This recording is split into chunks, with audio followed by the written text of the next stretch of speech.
umiiyak. Relax lang. Finish, baby. Finish Tapos na na. yan. Finish na yan. Huwag na iyak. Ikaw naman eh. Tik-abat lang eh. Tik-abat lang tayo eh. Kung may tawid ka na medyo smooth lang, sir. Ito medyo rough kasi ito, Oo, no? medyo rough lang ito. Huwag na iyak. Ikaw naman eh. Hindi na. Ayan, relax mo muna siya bago ano yan. Bago, Iyak na wag iyak ka talaga. agad, ano. Oo, huwag mo ituloy-tuloy yung iyak niya. Mamamaos. Mamamaos siya. Tapos, lagi natin unahin ang diaper. Yan. Pag okay na siya, yan.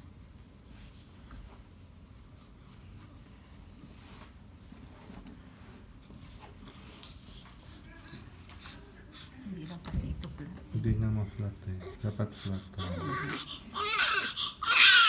Bebe, wait lang bebe yan. Wait lang. Wait lang yan. Opo. Wait lang bebe. Wait lang.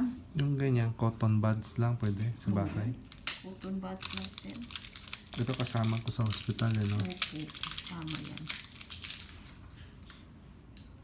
Pero pag wala kayong ano, kung ganito, yan, pwede na yan. Yan, spray lang dito. Baka tumalsik kasi doon sa pepe niya, mahapdi ito eh. Bebe, excuse lang ah. Excuse lang. Tapos ikot-ikot mo lang po ito. Kasi na ano ng tubig yan. So kailangan natin matanggal talaga. Masipsip ng tubig. Oo. Yan, ganyan lang. Bebe, lang. Mamaya tanggalin ko to mamaya. Wala akong pangtanggal pa niyan eh. Ng ano? Ito. Pwede na yan tanggalin. Pwede na yan. Oo, tuyo na yan eh. Ito lang. Ito lang. Ayan. Pag cotton buds lang, hanggang ito gawin mo. Bebe, wait lang yan. Opo. Hindi.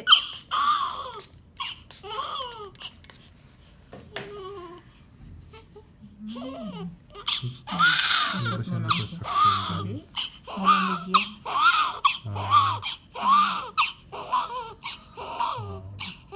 Talagang ano yung loob. Opo. Kasi dyan nag-i-stay yung mga tubig-tubig. Yan. Pag mamula ang buong paligad yun yan, so baka magka-infection. Kailangan walang tubig. Opo. Tapos lagyan na natin diaper. Dapat yan ang tinuturo sa school. No? Bawat may subject na ganyan Sa ano na sa ito. school. Pag malaki na.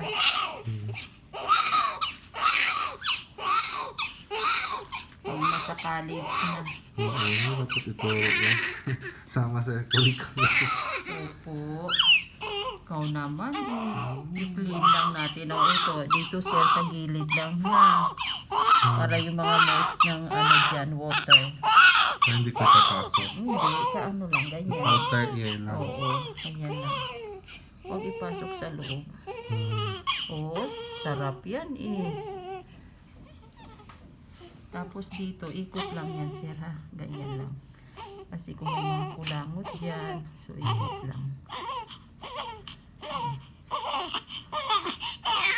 O dito lang eh, hindi naman pasok sa loob eh. Yan o, para maliwanag. Tapos, teka.